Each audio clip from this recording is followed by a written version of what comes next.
Hi friends, ನಾನು ತುಂಬ ದಿನದಿಂದ ಹೇಳ್ತಿರೋವಂಥ ಚಾಕ್ಲೇಟ್ ಉಂಡೆ ಹೇಗೆ ಮಾಡೋದು ಅಂತ ನೋಡೋಣ. ಮೊದಲನೇದಾಗಿ ನಾನಿಲ್ಲಿ ಒಂದು 10 to 15 ಗ್ರಾಮ್ಸಷ್ಟು ಬಾದಾಮಿ ತೊಗೊಂಡಿದ್ದೀನಿ. ಸೊ ಅದಕ್ಕೆ ಒಂದು 50 ಗ್ರಾಮ್ಸಷ್ಟು ಡ್ರೈ ರೆಸಿನ್ ಅಂದರೆ ಒಣ ದ್ರಾಕ್ಷಿ ತೊಗೊಂಡಿದ್ದೀನಿ. ಪಂಪ್ಕಿನ್ ಸೀಡ್ಸ್ ಅದ್ರ ಜೊತೆಲಿ ಒಂದು 50 ಗ್ರಾಮ್ಸಷ್ಟು ನಾನು ತೊಗೊಂಡಿದ್ದೀನಿ. ಜೊತೆಲಿ ಮಖಾನ ಅದು 50 ಗ್ರಾಮ್ಸಷ್ಟು. ಯಾಕಂದರೆ ಮೊದಲನೇದಾಗಿ ಟೇಸ್ಟ್ ಹೇಗೆ ಬರುತ್ತೆ ಅಂತ ನೋಡೋದಕ್ಕೆ ಸ್ವಲ್ಪ ಟೇಸ್ಟಿಗೆ, ಸ್ವಲ್ಪ ಸ್ವೀಟ್ನರ್ ಟೇಸ್ಟಿಗೋಸ್ಕರ ಡೇಟ್ಸ್ ತೊಗೊಂಡಿದ್ದೀನಿ ಒಂದು 3. ಅದ್ರ ಜೊತೆಲಿ ಅಂಜೂರ ಒಂದು 4 ಮತ್ತು ಒಂದು 50 ಗ್ರಾಮ್ಸಷ್ಟು ಪಿಸ್ತಾ, ಜೊತೆಲಿ ವಾಟರ್ ಮೆಲನ್ ಸೀಡ್ಸು. ಮತ್ತು ಮಕ್ಕಳಿಗೆ ನಾವು ಇದು ಪ್ರಿಫರ್ ಮಾಡ್ತಾ ಇರೋದ್ರಿಂದ ಮಕ್ಕಳಿಗೆ ಬ್ರೈನ್ ಡೆವಲಪ್ಮೆಂಟಿಗೋಸ್ಕರ ಇದೊಂದು ವಾಲ್ನಟ್ ತೊಗೊಂಡಿದ್ದೀನಿ.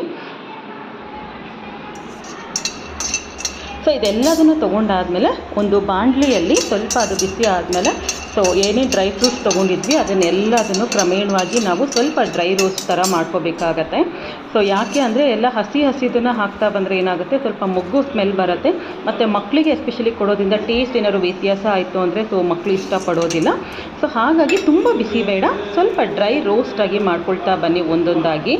ಆಮೇಲೆ ತುಂಬ ಬಿಸಿ ಆಯಿತು ಅಂದರೆ ಅದರಲ್ಲಿರೋಂಥ ಗುಡ್ ಫ್ಯಾಟ್ ಕಂಟೆಂಟ್ಸ್ ಎಲ್ಲದೂ ಕಡಿಮೆ ಆಗಿಬಿಡತ್ತೆ. ಅದು ತುಂಬಾ ಇಂಪಾರ್ಟೆಂಟು. ಸೊ ಹಾಗಾಗಿ ಒಂದಾದಮೇಲೆ ಒಂದು ನೀವಿಲ್ಲಿ ನಾನು ಮಾಡ್ಕೊಳ್ತಿದ್ದೀನಲ್ಲ ಆ ರೀತಿಯಲ್ಲಿ ಮಾಡ್ಕೋಬೋದು. ಸೊ ಅವಾಗ ಟೇಸ್ಟು ತುಂಬ ಚೆನ್ನಾಗಿರುತ್ತೆ. ನಾವು ಟೈಟ್ ಕಂಟೈನರಲ್ಲಿ ಹಾಕಿದಾಗ್ಲೂ ಅದು ಫ್ರಾಗ್ರೆನ್ಸೂ ಹಾಗೇ ಇರುತ್ತೆ. ಅದನ್ನೆಲ್ಲ ಹಾಕಿ ಸ್ವಲ್ಪ ಡ್ರೈ ರೋಸ್ಟ್ ಮಾಡ್ಕೊಳ್ಳಿ. ಸೊ ಇದಾದಮೇಲೆ ಒಂದು 10 to 15 ಮಿನಿಟ್ಸ್ ಅದನ್ನು ಹಾಗೆ ತಣ್ಣಗಾಗೋದಕ್ಕೆ ಬಿಡಬೇಕು. ತಣ್ಣಗಾದಮೇಲೆ ಅದನ್ನು ಒಂದು ಮೀಡಿಯಮ್ ಸೈಜು ಜಾರಲ್ಲಿ ಒಂದು ಕೋರಸ್ ಪೌಡರ್ ಥರ ತುಂಬ ನುಣ್ಣಗೂ ಬೇಡ, ಸೊ ಮೀಡಿಯಮ್ ಪೌಡರ್ ಆಗಿ ನೀವು ಅದನ್ನು ಗ್ರೈಂಡ್ ಮಾಡ್ಕೊಳ್ಳಿ. ಗ್ರೈಂಡ್ ಮಾಡ್ಕೊಂಡಾದ್ಮೇಲೆ ಏನು ಮಾಡಬೇಕಂದ್ರೆ ಅದನ್ನು ಸ್ವಲ್ಪ ತುಪ್ಪ ಎತ್ಕೊಂಡು ಇಲ್ಲ ನೀರಿಗೆ ಹಾಕ್ಕೊಂಡು ಒಂದು ಉಂಡೆ ಥರ ಕಟ್ಕೋಬೇಕು.